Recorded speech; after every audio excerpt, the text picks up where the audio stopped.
Hello my dear friends, welcome to lucky education. और आज हम शुरुआत करेंगे साइंस का एक नया chapter number 15, structure of earth. पृथ्वी के स्ट्रक्चर के बारे में जानेंगे। हालांकि ये टॉपिक ज्योग्राफी का ज़्यादा है, साइंस का नहीं है, ठीक है। तो फिर भी साइंस ज्योग्राफी दोनों के पर्सपेक्टिव से देखेंगे कि हमारी जो पृथ्वी है, जिस पर हम निवास करते हैं, जिसको हम ब्लू प्लेनेट बोलते हैं, इसका स्ट्रक्चर कैसा है। स्ट्रक्चर का मतलब इसमें अंदर क्या क्या है, पृथ्वी कैसे बनी, बहुत सारी चीज़ों के बारे में जानेंगे।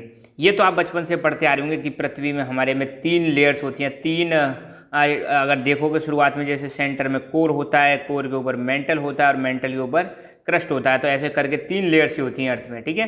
तो इनके बारे में भी जानेंगे और जितना भी दे रखा है सारी चीज़ें समझेंगे। स्ट्रक्चर ऑफ अर्थ के बारे में बहुत ही शानदार टॉपिक है, बहुत ही इंटरेस्टिंग टॉपिक है, मज़ेदार टॉपिक है और लगभग ज्योग्राफी जैसा है, ठीक है। तो एजेंडा की अगर बात करें इस टॉपिक में, हम क्या क्या देखने वाले हैं। सबसे अबाउट ऑफ अर्थ, पृथ्वी के बारे में जानेंगे।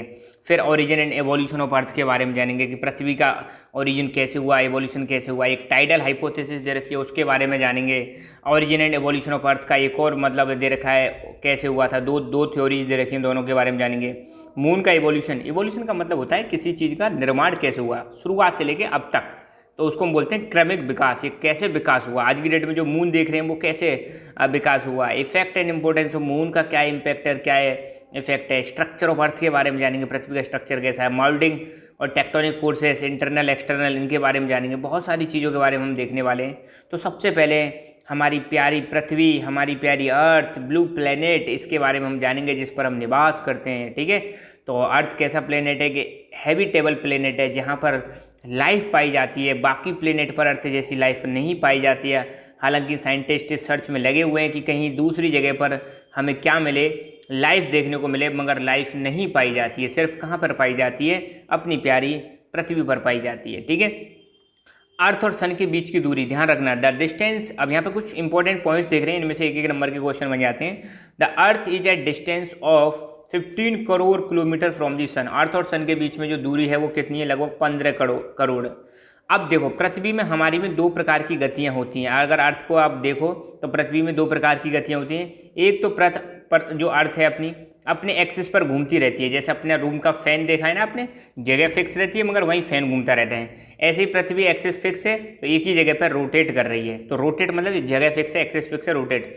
तो जब अर्थ रोटेट करती है तो रोटेट करने की वजह से डे एंड नाइट होते हैं। क्या होते हैं, डे एंड नाइट होते हैं। और जब अर्थ रिवॉल्व करती है, अब आपको पता है बीच में सन है, सोलर सिस्टम है।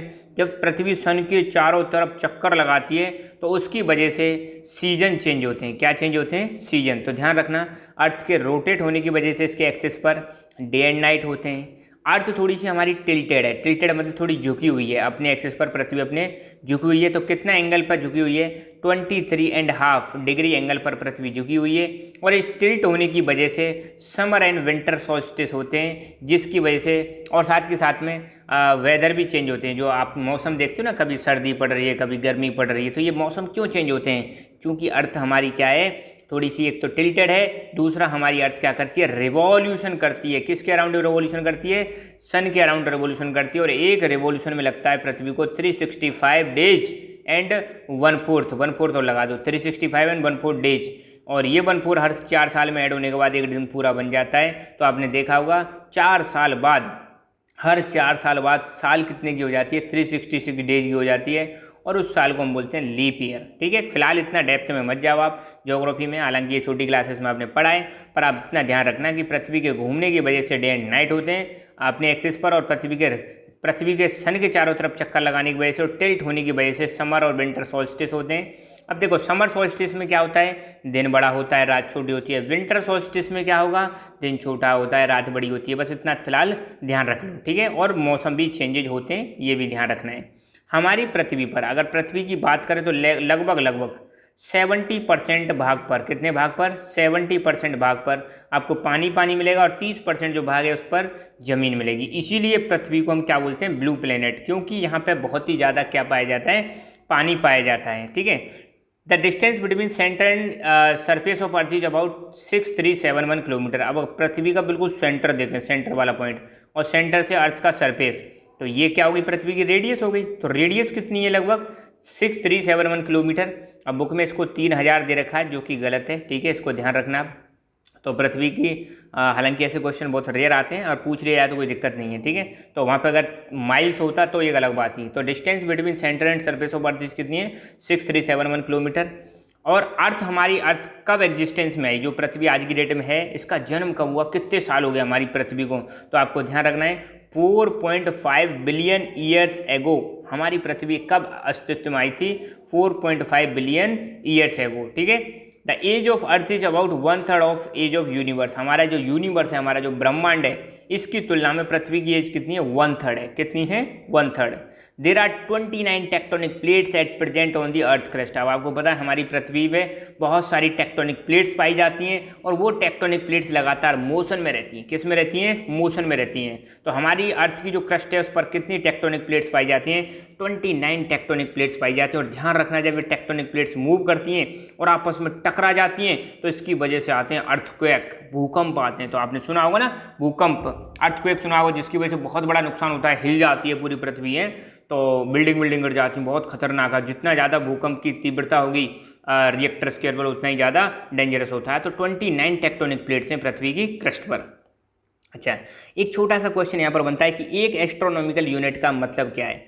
तो एक एस्ट्रोनॉमिकल यूनिट का मतलब है कि पृथ्वी और सूरज के बीच में जो दूरी है, पृथ्वी और सूरज के बीच में जो दूरी है, उसको हम क्या बोलते हैं, 1 astronomical unit. The distance between earth and sun is called 1 astronomical unit. पृथ्वी और सूरज के बीच में जो दूरी है उसको 1 एस्ट्रोनॉमिकल यूनिट के नाम से जानते हैं, ठीक है। तो ये टेक्टोनिक प्लेट्स हैं, कुछ के नाम बता देता हूँ। जैसे ये यूरेशियन प्लेट है, ये अपनी इंडिया वाली प्लेट है। ध्यान रखना, ये यूरेशियन प्लेट में इंडिया वाली प्लेट हिट करती है ना, तो यहाँ पे फिर हिमालय का निर्माण हुआ था।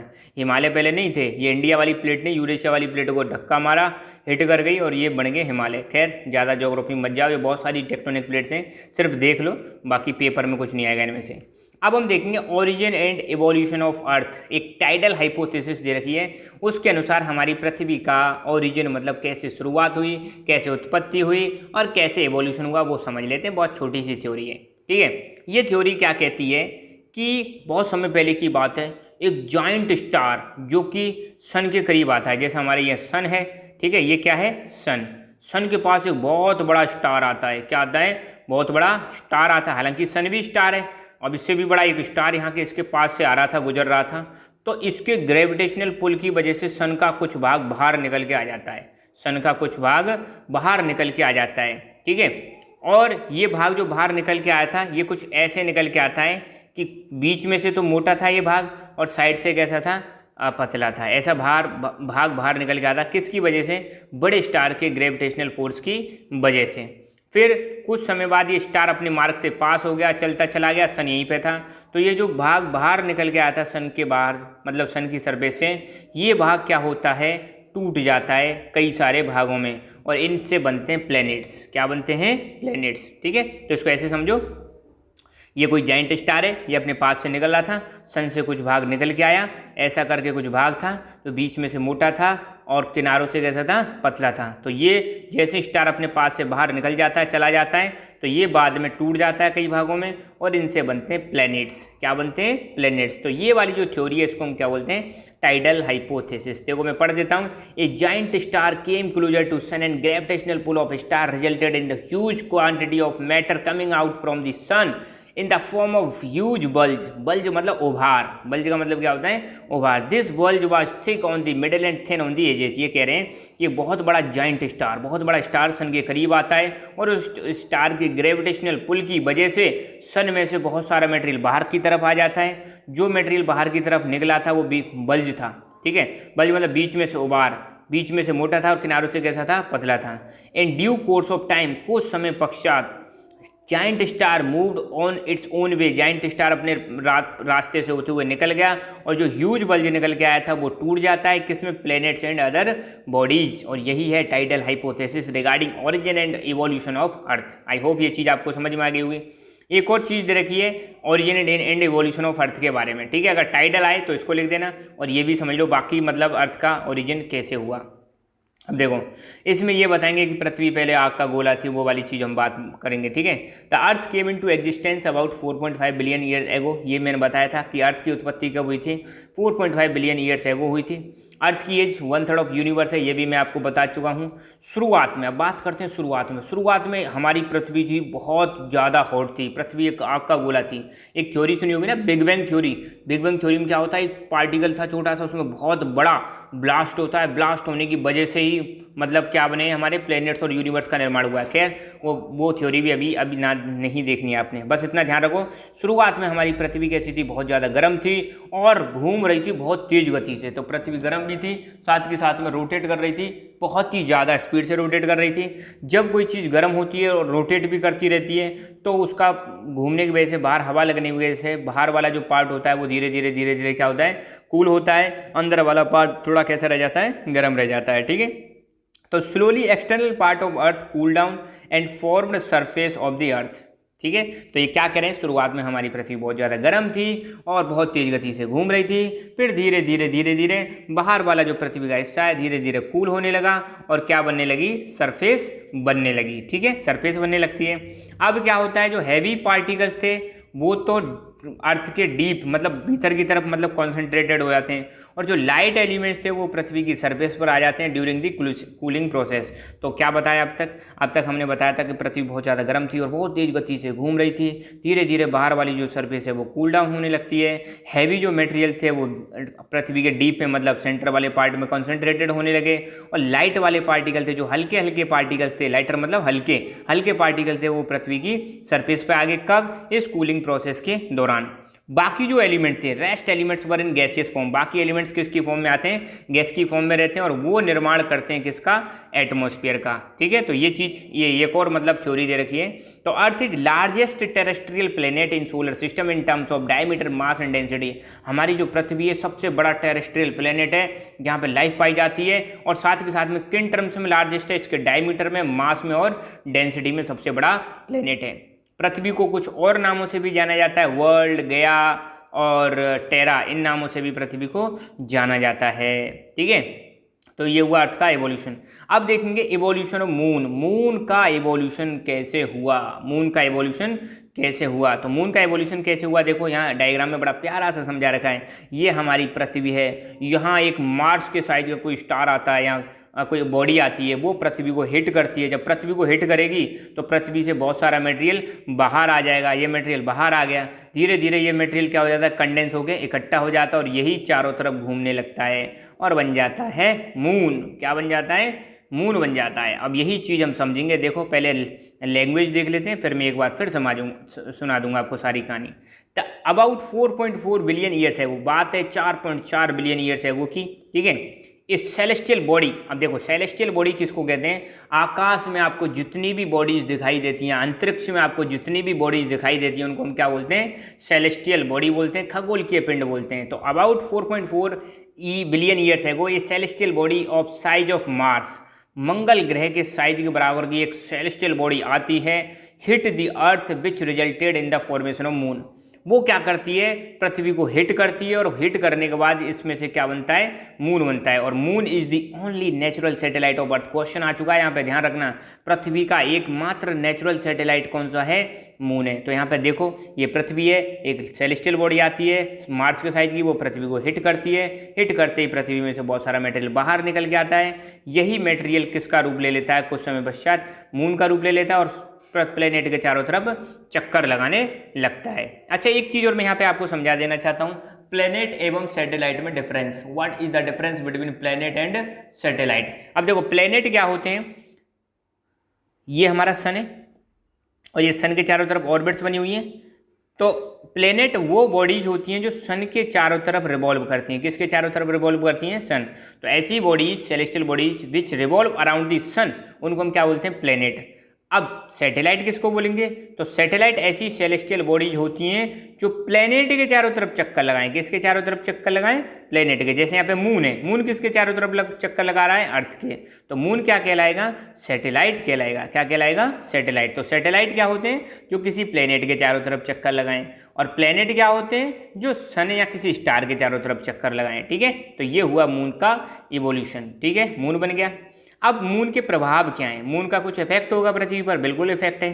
तो एक तो it's gravitational force causes tides in the oceans. पृथ्वी और मून के बीच में जो ग्रेविटेशनल फोर्स है उसकी वजह से ओशंस में टाइड्स आते हैं। क्या आते हैं? टाइड्स, ज्वार भाटा आता है। और इसको, ये जो टाइड्स आते हैं, इससे हम एनर्जी भी जनरेट करते हैं और उस एनर्जी को हम बोलते हैं टाइडल एनर्जी। क्या बोलते हैं? टाइडल एनर्जी बोलते हैं। तो ये समुद्र में जो ज्वार भाटा आता है तो ऊंची ऊंची लहरें आती हैं, इनसे हम क्या चलाते हैं? टरबाइन चला के बिजली पैदा कर लेते हैं और ऐसी बिजली को हम बोलते हैं टाइडल एनर्जी। और ये टाइड्स क्यों आते हैं? सन और मून के ग्रेविटेशनल फोर्स की वजह से आते हैं। It helps in maintaining the unique tilt on its axis. आपको पता है पृथ्वी हमारी टिल्टेड है, झुकी हुई है, तो उस टिल्ट को बनाए रखने में भी मून क्या करता है? हेल्प करता है। And slow down the rate of rotation of earth. अब आपको पता है अर्थ और मून के बीच में ग्रेविटेशनल फोर्स काम कर रहा है, उसकी वजह से पृथ्वी का जो रोटेशन है, मून उसको क्या कर देता है? थोड़ा स्लो डाउन कर देता है। ठीक है, तो ये मून पर यहाँ पे कुछ क्वेश्चन आए। What is the name of natural satellite of earth? Earth के नेचुरल सैटेलाइट का नेम क्या है? मून है। How would have this satellite originated? कैसे ये सैटेलाइट ओरिजिनेट हुआ था? तो आपको पता है एक मार्स के साइज का एक ऑब्जेक्ट आता है, सेलेस्टियल बॉडी आती है, पृथ्वी को हिट करती है और उसकी वजह से मून बनता है। Mention its two importance for earth. और इसके दो प्रभाव बताइए। तो ऐसे करके क्वेश्चन इसमें से बनाता है। 1 + 1 + 3 इक्वल टू 1 + 1 + 1 = 3, 3 नंबर का छोटे छोटे क्वेश्चन आते हैं। सो डोंट वरी, टॉपिक पूरा पढ़ो और मज़ा आ जाएगा आपको। ठीक है, तो बस आज के लेक्चर में हम इतना ही करेंगे, बाकी चीज़ हम अगले लेक्चर में करेंगे। हमारी एप्लीकेशन आ चुकी है लकी एजुकेशन ऐप, जिसको आप गूगल प्ले स्टोर से डाउनलोड कर सकते हो और यहाँ पर बहुत सारे स्मार्ट कोर्सेस अवेलेबल हैं जिनको आप अवेल कर सकते हो क्लास 10th RBSE के लिए, और बहुत ही अफोर्डेबल प्राइस पर हैं। नोट्स प्लस वीडियो सारी चीज़ें आपको वहाँ पर मिलेंगी। ठीक है, और साथ के साथ में हमारा टेलीग्राम चैनल लकी एजुकेशन, इसको भी आप ज्वाइन कर लेना। यहाँ पर आपको बहुत सारे वीडियोज और उनकी नोटिफिकेशंस और जो भी सूचनाएं सारी यहाँ पर मिलती रहेगी। तो मिलते हैं फिर अगले लेक्चर में, तब तक के लिए जय हिंद, जय भारत।